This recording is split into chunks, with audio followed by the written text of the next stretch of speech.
I was so frustrated with that person. I wanted to fire them right then. Hey, look, that might be a good idea, but I'm not going to listen to you right now. No, are you saying it should be that way? No, I waited until someone else said something. I never said. I said that I was really frustrated with the person. Then You said, I said what I thought. Yeah. Okay, so we're going to get deep.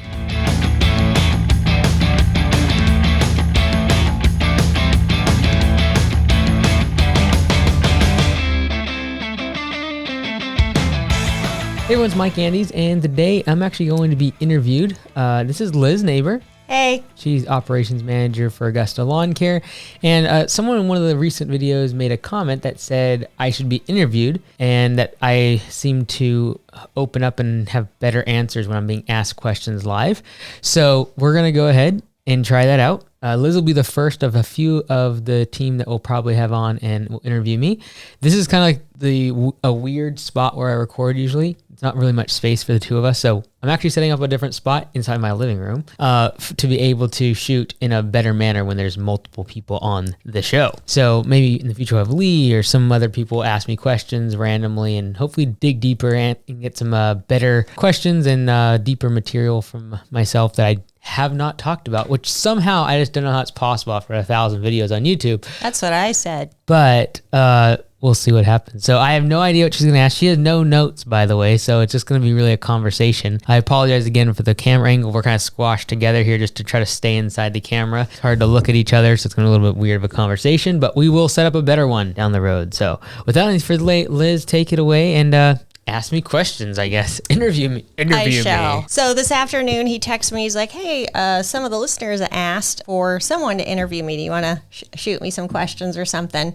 So this is impromptu, and I have not prepared at all. However, in the day-to-day business, there are multiple things that come up that I think have a real heart for small businesses, employees, and then once those employees grow in the business, and then also from the business owner standpoint. So it doesn't matter what industry you're in, they are still the same struggles that people have because of the layers in a business.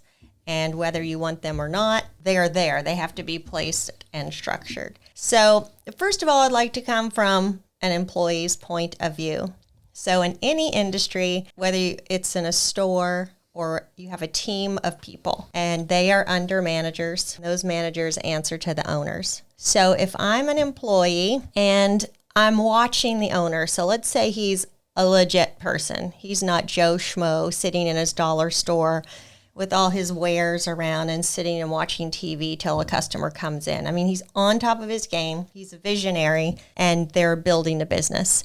And so the younger person kind of admires what they're doing. And let's say they're between 20 and 25. So they're looking at the business owner and they're working away, right? It's whatever season their business is in. They're really busy. And they look at the owner sitting over there, seemingly to ignore all the hustle and bustle that's going around, and they seem preoccupied. And when an employee looks at that, they could be thinking, man, we're working our butts off. We're trying to meet this deadline, and they're totally unengaged, and they could be out here helping us. They know we have this deadline. Can you share from an owner's point of view with the employee in mind, what would the owner be dealing with? What kinds of things would an owner be dealing with that he would seem that way, detached from the goals that he is responsible for his employees to complete? And what would he be thinking that he could share with an employee who's watching this in their boss? Well, the first assumption has to be true, and that is that the owner is actually working and not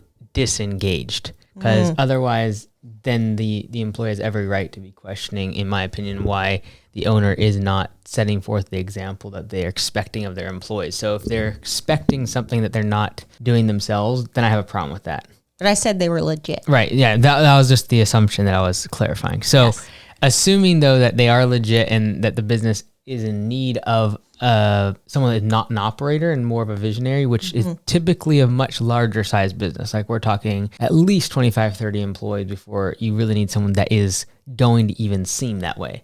So for someone to take what I'm about to say and say, oh, I have 4 or 5 employees, they don't understand me because I'm thinking about strategy and whatever, that's the wrong stage of the business. But also the reason he's even there close to them is because he's a small business owner. If it was a big business, he probably wouldn't even even be in the room.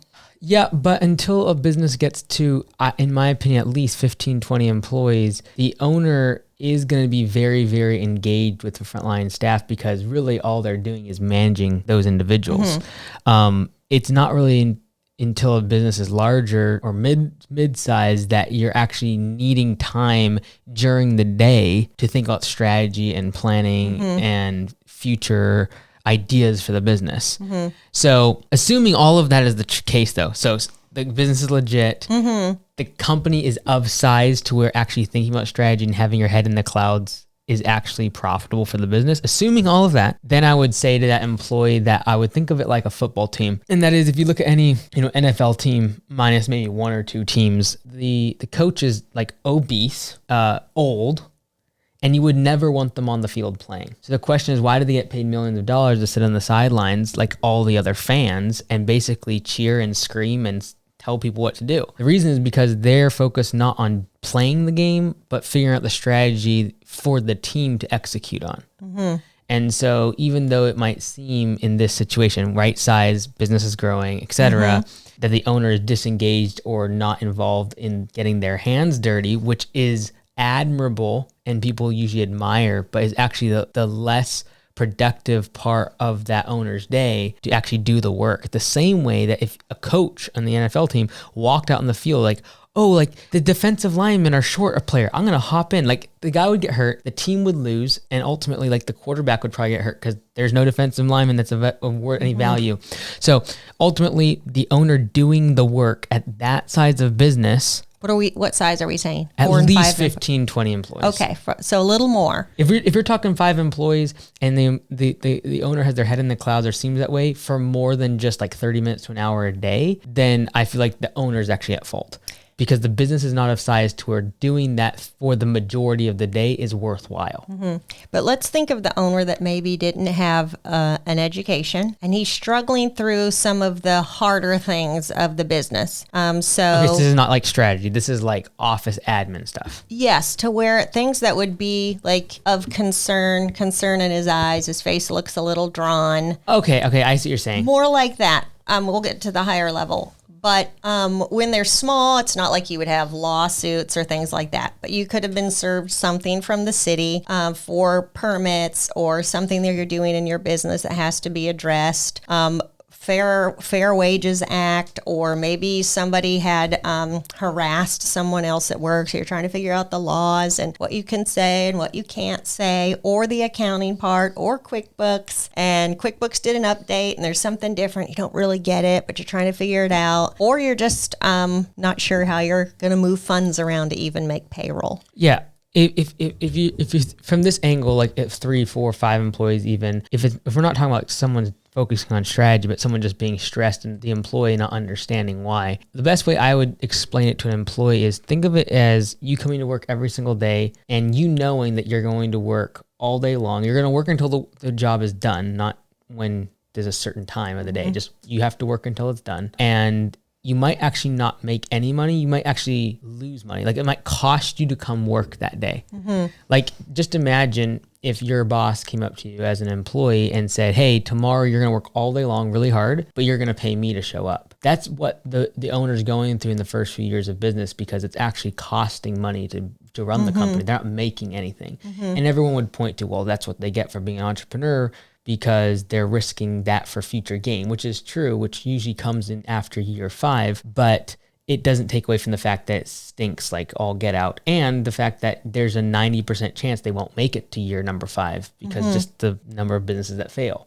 And that literally every single day they're working for nothing or losing money, they're thinking about the fact that there's a really good chance I don't ever see the results of my labor in comparison to an employee that every week or every 2 weeks gets a paycheck, and you can depend, assuming that the business is solvent, that you're going to get a paycheck. And that if you work harder and longer, you're going to make more money. Whether you're on performance pay or hourly, there's still a correlation. Whereas an owner has no correlation to how hard they work, because they could work 100 hours this week and still lose money. Right. Okay. So let's say you're that employee and now you are going to college and you're taking a business class. And so you're starting to understand a little bit more what the owner's going through, and you want to to be supportive and help a little more and take the load off. And so you start watching the boss closely, you sense what they're going through a little bit, but don't know all the issues. They don't really open up because you're an employee. How do you start to lead from where you are and help the owner? It depends on every owner. Like for me, ultimately, for me, the closest leaders to me and the people that I respect the most are actually the ones who will challenge me on stuff, but I won't listen to them if they don't have like money in the bank. What I mean by that is like they haven't put in their time, they don't know, like someone to come pick me apart or say suggestions or things that I'm doing wrong or the business is doing wrong without having context or been around for a while and actually know the full scope of what they're talking about. Immediately I would discredit everything they're saying to me. But for someone who actually understands what the business, they've been with us for a while, they know what's going on in the company, and to come and say something to me and like a suggestion how to make the business better, someone suggesting how the business can become better is probably the number one way for me to start respecting someone on a different level. Every owner's gonna be a little different. Some people would not like that. And again, if someone did it too prematurely for me, I would immediately push them away.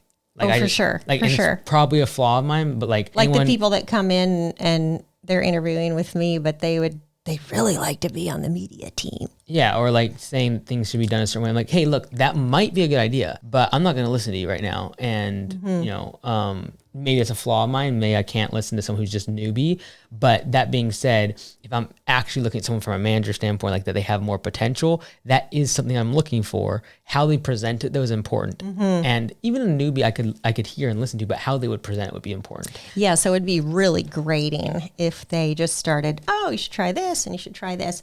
But if they said nothing and they just started to support the team, like block for you maybe, so you don't have to answer every question, or just take care of some things for you, and you get there and you're like, wow, that's already done. Yeah, like I recently made a video kind of like the 5 stages of moving up inside a company. And the first one is just work ethic, and it can literally take you a couple of years to prove that point before they ever start to think of you in terms of a manager or leadership. And at that stage of work ethic, it's really just putting your time, showing that at the entry level that you're able to produce. And the closer you can get to the revenue side of the business and bringing in more business for the company, probably the more successful you'll be in that role, and the faster you'll be able to move on to stage 2, which is starting to show leadership, which doesn't necessarily mean you're going to be a manager yet, but it's definitely going to mean that you should start leading other employees from the bottom. So you're leading from where you are. Leading by example is like the easiest form of that, which can be the next, that second stage from work ethic to leadership. The easiest form of leadership is leadership by example. And I have another video. I'll link it up above Liz's head. Like a halo. Like just the 5 different stages of how an employee should think about moving up inside a company and what they're going to need to do at each stage. Okay, so now they've done that. They've earned their way up. Now they're a manager, and the owners, they trust them. And so they just start throwing stuff at them. You can handle this, you can handle this. And so then the owner, again, seems a little distracted but it's because they trust you. So they were able to move on. So that's something that they do need to understand. But now they're feeling the weight of all this stuff, right? And they have to continue to lead the employees below. They have to try to motivate them. But they used to be them. So they felt what they felt. They also heard what the other employees said about their boss.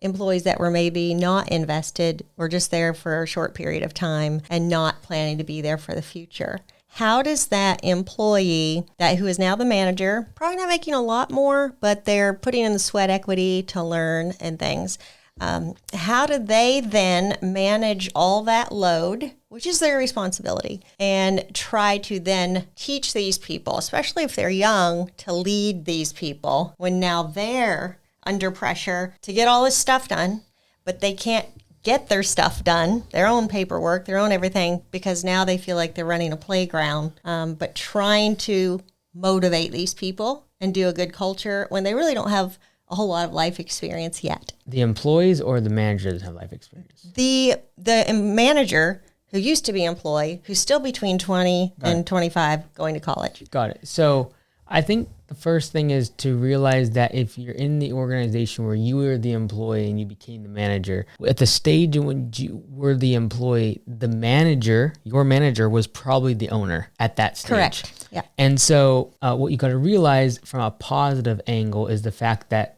first of all, this company, you have upward mobility. You basically just took your boss's job, whether it be over a year or 2 or 3 or 5 or whatever, that you did take your boss's job. So there's upward mobility in this position, and that's a good thing. And then you got to look at yourself and ask, okay, well, if that's true, that means I'm basically taking my boss's job. So then you got to look at your boss and say, do you want the pay scale, the responsibilities, and what comes with that, the boss's job? Because that's if the company continues going the way it is, it means you're going to have their job. So some people will always, unfortunately, always have like the carrot before the horse, always wanting their boss's job. But that's a healthy thing somewhat in a growing company, because that's probably going to happen. So it's a matter of two things. One, if you really want your boss's job, if you're in the right vehicle, the right company, you'll probably end up getting it. And so if you're like looking at the boss and being like, oh, like, man, they get to do X and Y and Z, it's so great. The thing is, if you're in the right company in a few years, you're probably going to be doing that. And then if you start seeing a pattern of that always happening, you might need to re-examine the fact that, like, okay, am I always just chasing something? Or like, am I, because like when that person was the employee, they probably looked at the owner at the time like, oh man, they're head in the clouds or whatever. Well, now you're in that role. Exactly. And so, but also heavily feeling what the employees are saying about you. Right. And trying to lead. Yeah, middle management is hard, very, very difficult, because you don't have the, it's a horrible word. The leverage even. Yeah, but it's not even leverage. It's just kind of star power, honestly. And when I say star power, I'm just using that word because at the end of the day, the person who signs the paycheck has a lot of sway, because you have the just the power dynamic of finances on your side. And so, for example, like myself, when I'm not really involved with the employees, I'm mostly a very positive, like I'm the good cop, right? Usually. And so the middle managers are typically forced into having to be the bad cops because they are with the employees the most. And then they feel like the owner just swoops in and saves the day, and they're dealing with all the minutia. Totally. And then, so just realizing that there is different dynamics, and that you'd almost rather have the dynamic of a good cop, bad cop in that example, because the last thing you want is an owner that comes in and tries to be the role that you should be doing. Like, I don't think I've fired someone in a very long time. Usually it's you. So like, I would never come in and fire someone ever. Like usually it's you firing them. So if I came and started being the bad cop, and you'd probably kick me in the face. So even though it is frustrating, because like being the bad cop does get wearing, I think that the dynamic of a good cop, bad cop is better than having two, like a mid-level manager that's bad cop and then an owner that comes in and also starts pushing people around. That's usually when a culture goes pretty sour. Yeah. Well, even I can mention what happened a few weeks ago. So you were there on the weekend at our command center, which is a call center we have for the franchisees. And you came to put together some new chairs or tables. And there was an employee working, and you observed them. You had over a few weekends when you came there. And really, you are what you are when you're alone. And it doesn't matter how you perform with other people. Do you still keep the same intensity? Are you making profit for the company? And so you told me later, I was so frustrated with that person. I wanted to fire them right then. But going back to what you just said, you gave that responsibility to somebody else and you didn't cross the line. And yeah, if you had said, hey, I fired this person, I would have been really mad because I know right where they are. And so, but once I heard that from you, and another manager had said, well, hey. No, I waited until someone else said something. I never said. I said that I was really frustrated with the person. Then you said, I said what I thought. Yeah, but I appreciated that you didn't fire them because you hadn't been working with them and observing what I had. And I had also kept it to myself, trying to see if I do fire them, do I have enough manpower, do I have people to put in their place? And if they're a weekend college person, you know, to fill their spot, am I going to have to take a full-time employee? Then pay them overtime to take that spot. So I think it is important to establish your roles. Once you move on, that you hand off something that's getting the owners. I still want to talk about the employees. And I think for the owners, just realizing that if you have grown a company this size where you aren't involved in daily ops, it is really stupid to step in because you don't have the full picture, right? Correct. So I even though I desperately wanted to walk in and just fire the person, because I knew the performance was low and I knew the numbers from a high level. I'm not the bad cop, so I need to stay out of that role. You were figuring out how much they weren't making for the company at that moment and I how was much running the we were numbers. losing. You were running the numbers. Okay, so that's the employee, okay? So now I want to go from the small business owner's side and what they're feeling as they grow. And maybe they've always worked alone. They I had gotta a little, kind of try to come my way just like a little bit. oh, sorry. There you go. They ran a store. They did everything themselves. I'm talking about a store where there's pressure to compete with others close by, maybe in a tight place where there's a lot of little shops. And so they're really trying to be on top with their marketing and all of that kind of thing. And then they have the pressure of learning to do all these things, competition, and then they get employees. So how do they trust when the employee hasn't proven themselves? So let's say I just hired somebody, and do I guilty until proven innocent, or do I totally Innocent until proven guilty? No? Are you saying it should be that way? If you have a negative mindset that employees are bad, Oh, I see. and You that were you flipping it. always Got it. yeah, that you always have to micromanage them and whatever. If you're a person like that and you have that negative slant, it is that mentality. I have to be watching them like a hawk because they are guilty until they prove their trust. Is that the way it should be, or is that backwards? Okay, so we're gonna get deep. So there's 3 influences in my mind that goes into how a boss treats their employees at the beginning. 1 is how someone was parented. 2 is their first boss, the owner's first boss that they saw. That's usually the one they emulate. And the 3rd thing is where the financial state of the business is at. So parenting, it really comes down to whether or not your parents would like allow you to go do stuff and just trust that you'd come home at the right time and not do stupid stuff, or did they like set the guidelines? Did they give you did they give you money? Like there's a whole bunch of stuff of parenting, right? Then the boss thing is a real deal. And that's like your first boss, even if you're an owner now, like really dictates. So my first real boss was Anthony at Anytime Fitness. And so like I'd done side stuff and mowed lawns myself, but like he was my first boss. So I still to this day will catch myself doing stuff like him. And he was very system oriented and ran Yeah, he 7 was from the locations Navy. of a franchise. He'd come out of the Navy, and so a lot of the things I say, like even the word totally comes from Anthony. So and then the 3rd thing, though, the most impact, though, is going to be where the business's finances are at, because if the finances are bad, you literally could be one employee's mistake away from going out of business. Correct. So in that case, you're not going to trust them because you're going to micromanage them. And I can't blame someone for that, because if they do something wrong and they waste $1,000 or they lose a big client and you're a small firm, that could literally mean you're not putting food on the table for your kids. So, But what if they are the key to your success? no, I believe that 100%. I'm just saying, like, in terms of rationalizing someone's poor behavior, because in my opinion, they should trust them from the onset. So you're already leaning like they're going to have poor behavior. Right. But what I'm saying, I'm rationalizing why the owner potentially would think that way. Right.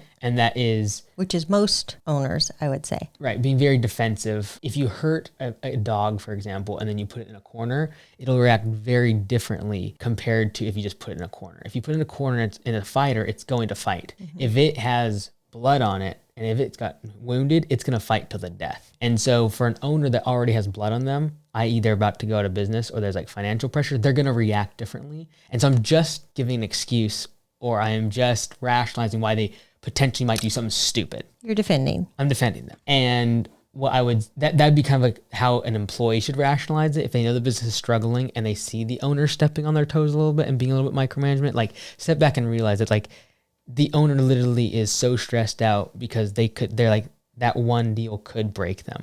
Now, that being said, owner's perspective, I do believe, as you know, like in terms of trusting them from the beginning with basically everything and then letting them kind of ruin that on their own. So right from the get-go, I was very similar that way, again, because I was parented that way similarly, and Anthony was that way, my first boss.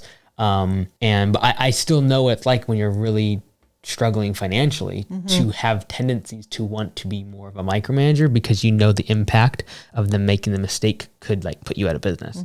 And so In general, though, I do believe that. And that is trust. Some people would say trust and verify, but I'm just like, hey, trust them and then let them wreck it. Let them take the credit card that I gave them on the first day and go spend it incorrectly. And then I'll not trust them. But I'll, the first day we would give them keys and credit cards. And all I was going to mention that. So a lot of times and you're young, and when we first started out, why not trust?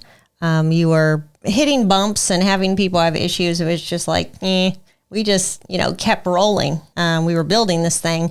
But once you've been burnt by employees, after a while, it's kind of messes with you for a little bit until you steady out some. So I can see why they would get a little cynical as they get older. But I remember that you're handing them credit cards. You're handing them keys to every single, we're in the landscape industry, you're handing them keys to everything. And they all have a key. And they're driving your vehicles, and you don't always know where they are. We had trackers on the truck, and some of them would turn them off. And so I feel like that you should trust them and say, show me what you got. I'm going to give you some leeway and a little rope, and then show me what you can do with it. It was like I was saying on the mastermind this morning for Augusta Nation. It was like, they're not going to reciprocate trust any greater than what you give. So if you're going to trust at 90%, you can't expect them to do 91% trust to you. And so the same amount that you got to trust them, they also have to trust you. They just signed on with your company, and you're paying their paycheck and so they can provide for their family. So they're also trusting you that you're not going to do stupid stuff. So I really feel like from day one, if I can put my full trust in them, I can also reciprocate and expect that same level of trust back to me, which is, I'm not trying to throw you under the bus. I'm not trying to make you look bad in front of customers. I'm not trying to give you a bad route. I'm not trying to make you have a miserable day. I'm out for your best interest. And in order to prove that, I'm going to trust you 100% from day one.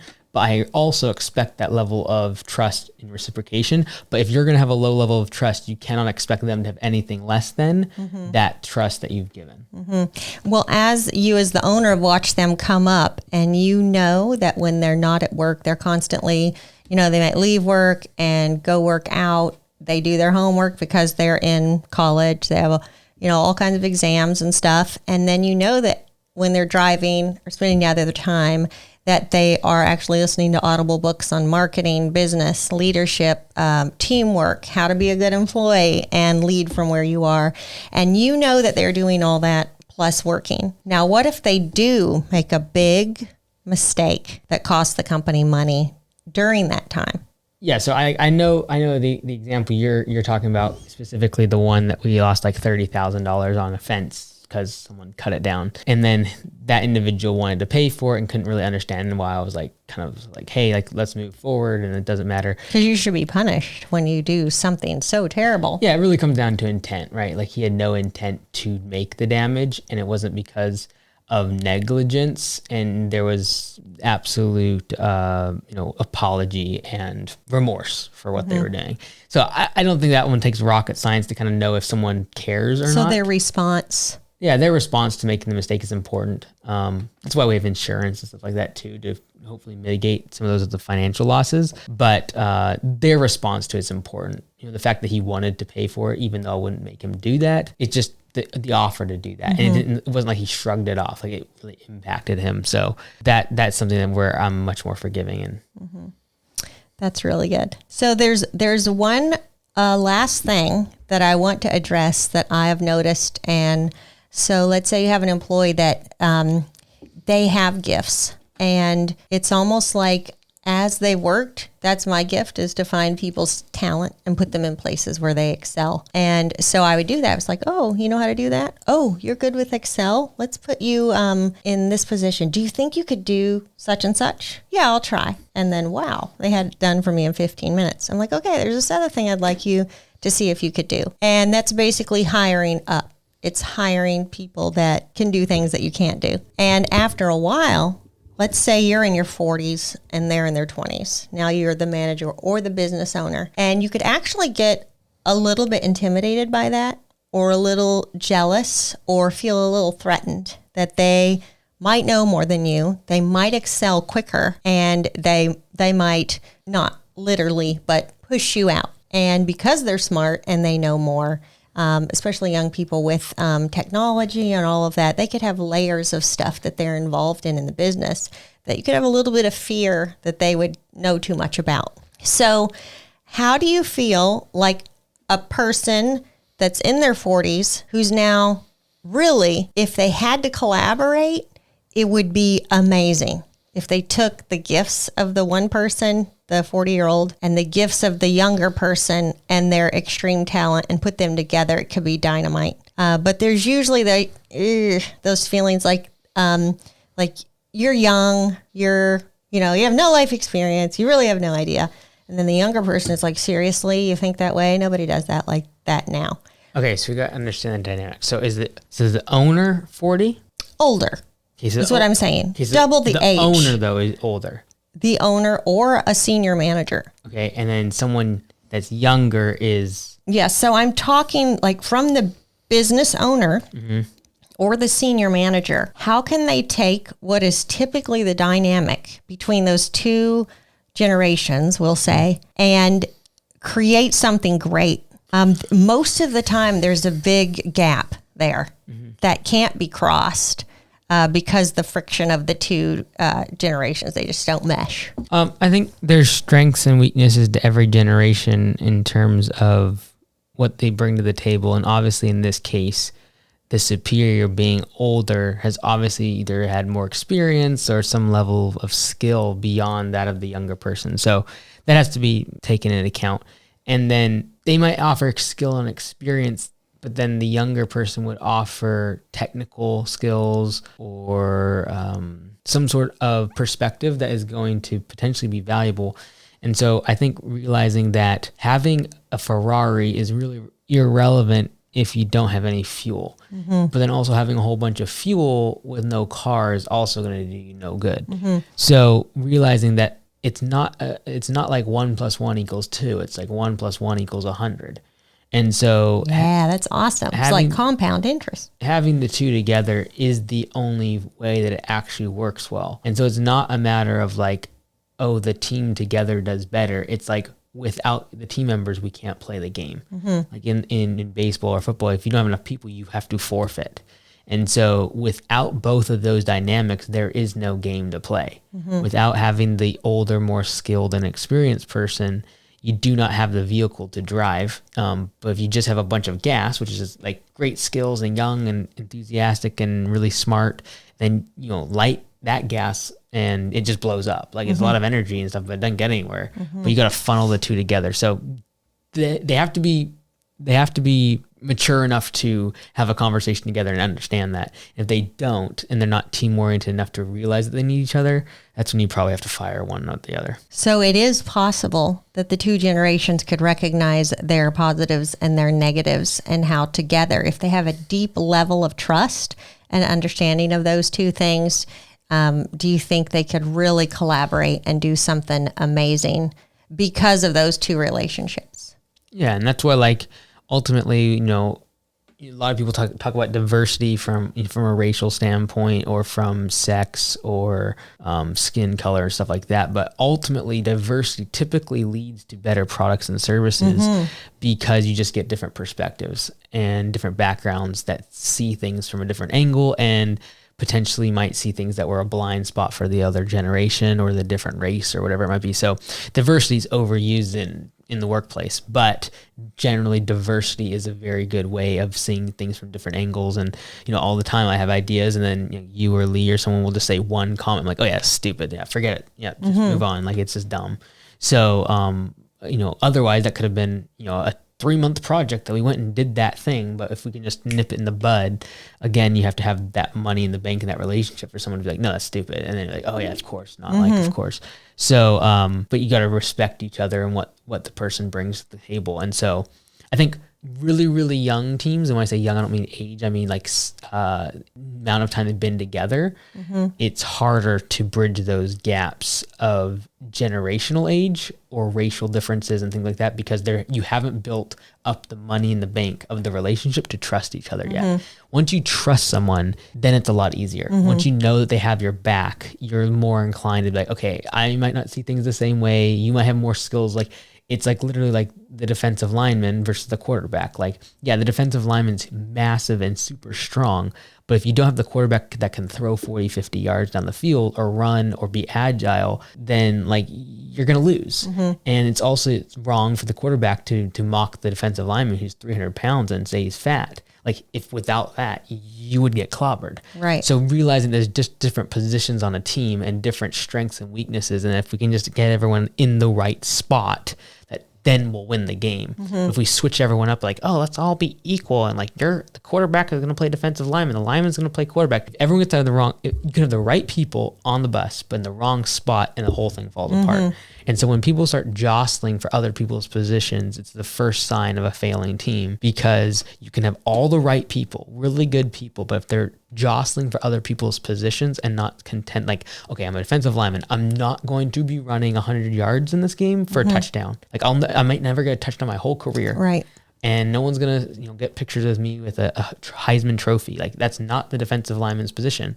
So if he's always wanting someone else's position, the team will fail. And so I think it's something that has to be addressed from the coach's perspective usually. And that is like, you are not a quarterback. You are a defensive lineman. You are a quarterback. You are not a defensive lineman. And being very clear about roles and responsibilities. And in a growing team that's really young, that's difficult because roles do change. Right. And as you give them more responsibility. And one person might be playing 4 different positions. Right. It's like Little League, right? Where you play like shortstop and then pitcher and then first base and then right field.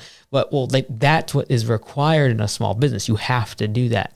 As the roles get more defined and the team gets more old and aged, what I mean in terms of just like length of being with each other, then in size of the company, you need defined roles. And that's when a lot of times people will start being jealous of, oh, so-and-so that has this position, or so-and-so gets the football all the time. They always get to run. They get the picture in the front of the magazine. Well, yeah, because they're cut in 180 pounds of sheer muscle. You're fat, but we need you. We still need you, but you need to stay in your role now. You can't also be the receiver. Right. Right. So those two people that end up coming together like that and having an amazing cohesive relationship, first of all, the young person has to look at the older person and be like, I want to be like that. They've got something I really admire. And then the older person look at the younger one and they've seen them deliver on what they were doing. And so they're like, okay, I can trust them with a little bit more. And eventually they work towards each other to be, now they can collaborate and do something great. Yeah. And just realizing that not any, like you look up to the person above you and you're like, I don't want to be like them. But you'll never have that relationship. Well, or you just focus on the things that they're good at. Like maybe they have the experience that you don't. And if you're self-aware enough to realize that and then admire the one good thing that they do have that you don't, and realize that they're still better having the ball than me. Yeah. Right? They're still better. And maybe one day that will change. But so all that's good in them that I want to be, I'll extract while I'm with them. Yeah, that's awesome. So the reason I wanted to ask Mike these questions as soon as he asked today, that some of you had asked for that, is because I've been in all of those roles. So as an employee, then as a manager, I've also been a small business owner on a very small scale with a janitorial business and an in-home care business. And in my in-home care business, I was a CNA. But to do proper care for the patients that I was responsible for, I needed to hire LPNs, RNs. I needed to have a naturopath doctor and a neurologist for some of the patients I had. And I had to hire up and have respect for people that were more qualified than me to create the team. And so now that I'm with Augusta, I have more responsibility. I have responsibility for those team that I once was and have all those feelings that they had moving up. And now I have a heavy responsibility that they don't know about, and stuff you deal with employees on a personal level that you can't share, but it is a burden to you. Now I know how that feels, even though I'm not the owner. I think like the owner, and I try to bear the load to let the owner go and grow the company. And so I know that there's a lot of employees that have a lot of those feelings and struggles inside, and they're not really sure how to lead from where they are. And of course, I always recommend Jocko's book. Discipline Equals Freedom is a really good one. And then Extreme Ownership, Dichotomy of Leadership. And then there's one that's really good. And it could be used from employees to see the owner's perspective, and then how they can be if they don't like what's happening with the owner, and also for owners to see there's a certain way that some employees behave, just like in the military. And sometimes they might be acting out, but it's not because they're bad. It's because they are really needing more and can do more. And that's Leadership Strategies and Tactics. That one's also by Jocko. So I hope that they were encouraged a little bit by hearing about all their different roles. And we can do this again another time on different topics. Yeah, so comment below if you have other questions you would like asked. And maybe next time we can ask it again. And Liz can draw from some of the Q&A. One last, most important question. Oh, question. Will you be able to sleep tonight if you don't find your AirPod case? I will be able to sleep, but I resent the drive tomorrow for 45 minutes if I don't find my AirPod case. Because they're going to die and they won't be charged. Well, based upon what my iPhone says, they're almost dead. They're on their way out. So, yes, very stressful. life is very big deal. cool. Awesome. Thanks, guys. Have a good one.